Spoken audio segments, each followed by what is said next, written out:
Well, it was only a matter of time before he was back in the news. He is the man whose foul language on a federal wiretap made his hard-to-pronounce name a household word, Rod Blagojevich. And late today in Chicago, a federal grand jury returned a 19-count criminal indictment, including 16 felony counts against the former Illinois governor.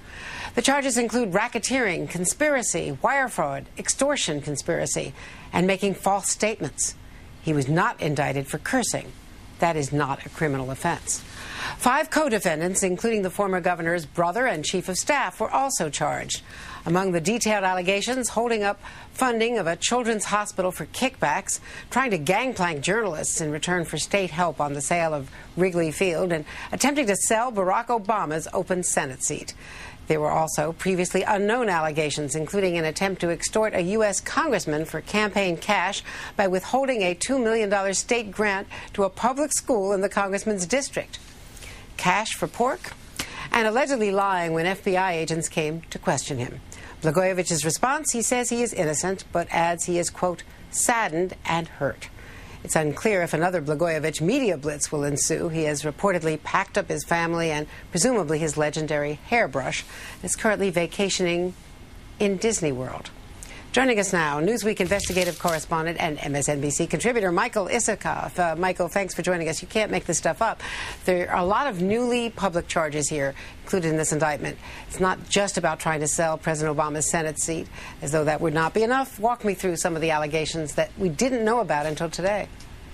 Right. Well, this is it's a sweeping historical indictment that alleges for the first time that Blagojevich, even before he became governor, when he was first campaigning for governor, orchestrated a scheme to basically use state government, run it as a criminal enterprise for the benefit of him and his co-conspirators. Now, what's significant is who those co-conspirators are. They include his chief of staff, John Harris, who is cooperating in the investigation, his chief counsel, his chief fundraiser,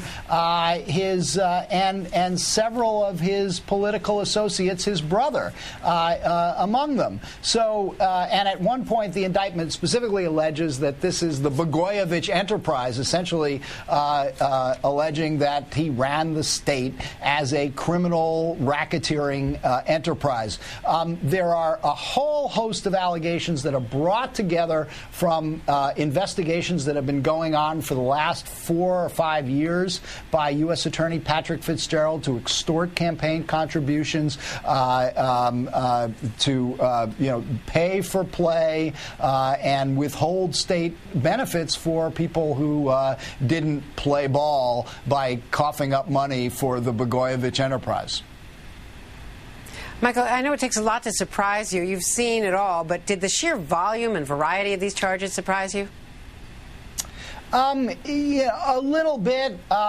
We had all focused a lot on, the sensational and salacious allegations that were unveiled in December when Fitzgerald was arrested, the talk on the tapes. If anything, Patrick Fitzgerald, the U.S. Attorney, played that down a bit in this indictment. He doesn't repeat all the cursing that was on the tapes, doesn't repeat, all of that verbatim that was so shocking, but does put it into the broader context of this continuing criminal enterprise to use the powers of state government for financial benefit.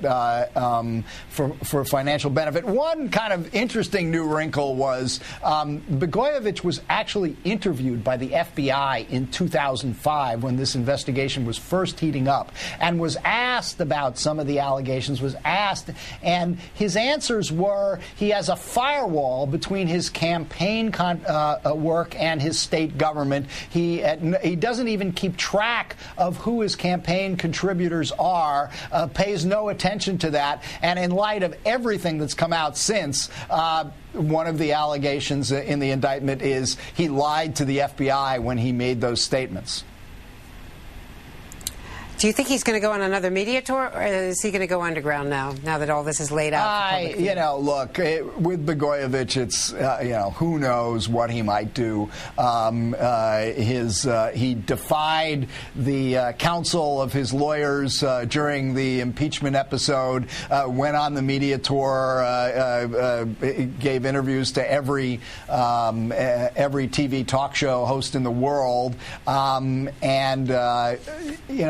obviously that was not a smart legal strategy. It didn't help him in the impeachment process before the Illinois legislature. But with a guy like this and with so much stacked against him here, who knows? He obviously enjoys the limelight. He was doing a radio talk show host just a few days ago in Chicago.